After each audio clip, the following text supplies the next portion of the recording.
Also sometimes known as the Maid Rite sandwich, the loose meat sandwich might not sound like the most appetizing thing to those of us outside of the Hawkeye state, but let me tell ya, this one has its own special little nook in the sandwich conversation. Iowa is known for majestic green sprawling farmland, world-class wrestling programs, and high-key, the world's largest truck stop. That's right, the world's largest. Orange Julius, weird little trucker knickknacks in the gift shop.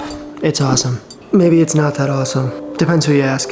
Much of Iowa's land and plains are devoted to cattle farming, so it's really no surprise that a local entrepreneur decided to take what was widely available and make something special out of it. Enter loose meat. Welcome back to Cooking the States, a series where we cook a famous dish from a different state in every episode in an attempt to better understand the true identity of American food.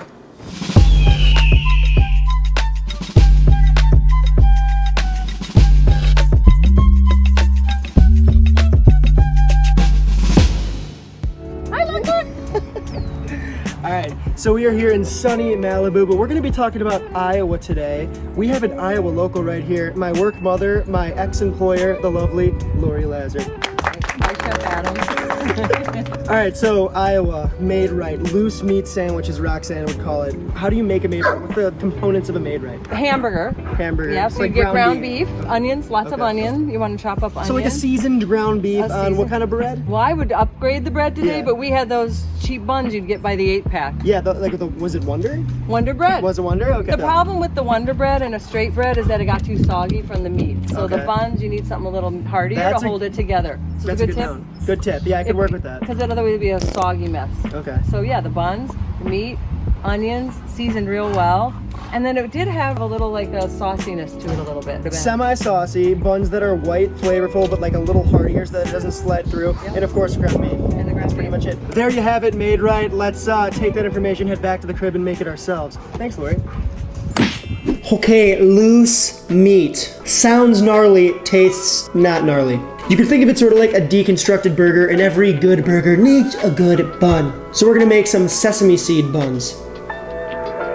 Start by adding 250 grams of warm whole milk to the bowl of a stand mixer. Dump in 40 grams of sugar, followed by 7 grams of active dry yeast. Whisk that around a little bit, then let it sit for 5 minutes until it becomes active and bubbly. Once the yeast is bloomed, add in 1 whole egg, followed by 440 grams of bread flour. Attach the dough hook to the stand mixer and mix on medium until the dough comes together into a smooth yet semi-sticky mass, about 4 or 5 minutes. At this stage, begin dropping in the 42 grams of cubed tempered butter, one by one, waiting to add more until each piece is fully worked into the dough.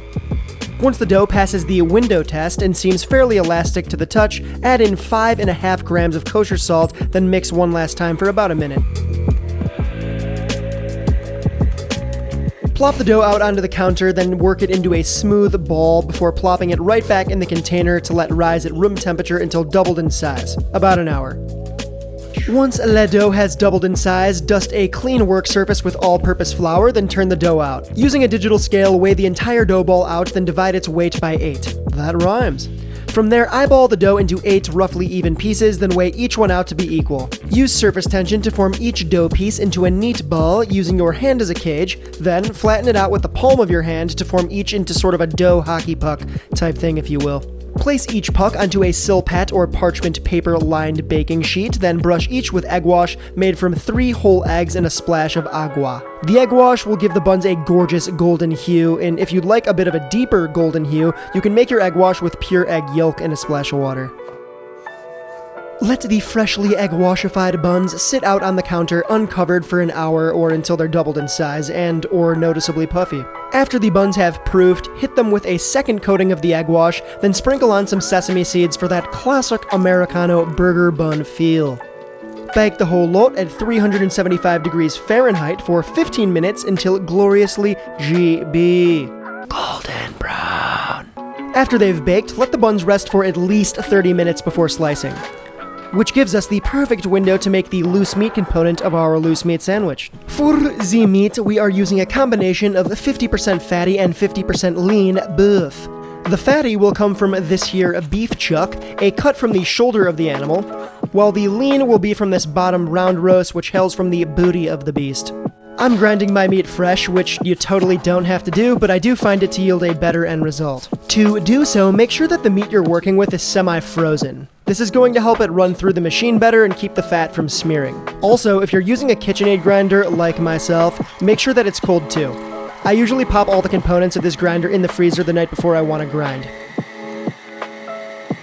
Weigh out a pound of both the lean and fatty beef, then form them into patties. We're going to brown the meat, which gives it a savory depth of flavor, and the more surface area we can work with means the more meat we can brown. To a large Dutch oven with a little bit of oil, lay in the fatty beef first so that we can use its fat to sear the leaner stuff. Season with some salt and sear on high until browned on both sides. Do this in batches. Remove those patties from the Dutch oven, then turn the heat down to medium and dump in a cup of the diced onion followed by a pinch of salt. Sweat that down until translucent, maybe 3 minutes, then add in the 2 cloves of minced garlic, cooking for 1 minute more. Next are the spices, that is, mustard powder, paprika, MSG. Add those in, followed by a few cracks of black pep, then stir to coat the onions with the spices. Now push in that reserved seared meat, juices and all, then use a couple utensils to break that meat up. Once your meat is nice and loose, add a cup of beef stock followed by 2 teaspoons of Worcestershire McDerber sauce, then stir once more. My beef stock is extra jiggly because it's very reduced down. This is a borderline demi-glace, which just means reduced stock. But feel free to just use beef stock. If you have chicken stock, that works great too. Any animal stock, really.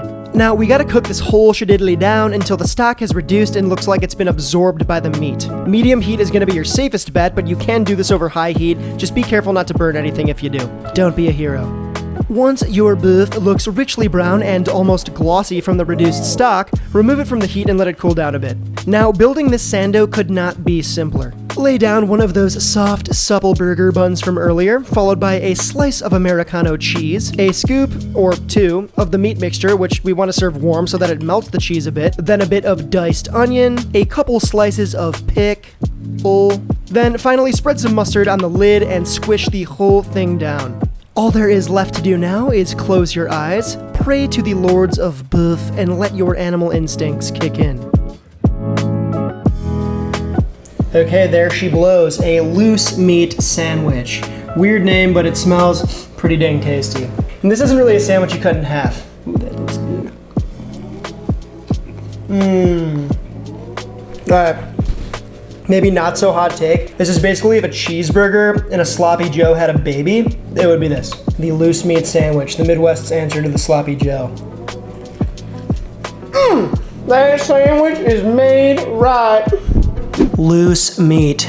Yeah, there's a handful of zingers just waiting to be said on this one. I'm gonna spare you from my mediocre joke writing and simply tell you that you just gotta try to make this one. It's really delicious. In the next episode, we are staying in the American Midwest and heading over to Kansas. If you think you know what we're gonna make, comment it below. If you dug the video, give it a like. If you're new to the channel, subscribe, hit the bell, do the thing. Full recipes are always found on my website, so go check that out if you want to. And yeah, I shall see you next time.